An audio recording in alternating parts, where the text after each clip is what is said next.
let's see how to download the printer driver on a Mac.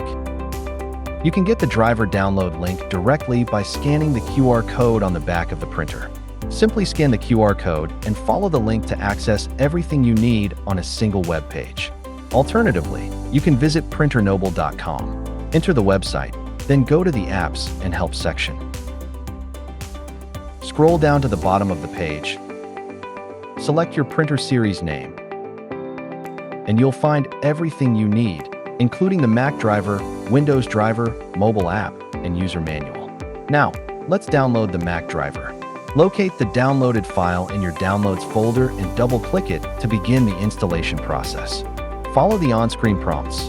Click Continue to proceed, and if prompted, enter your Mac password. Then, click Install Software to start the installation. Once the installation is complete, you're ready to set up the printer. Now, turn on your printer and connect it to your Mac using a USB Type-C cable. Now, let's add the printer to your Mac.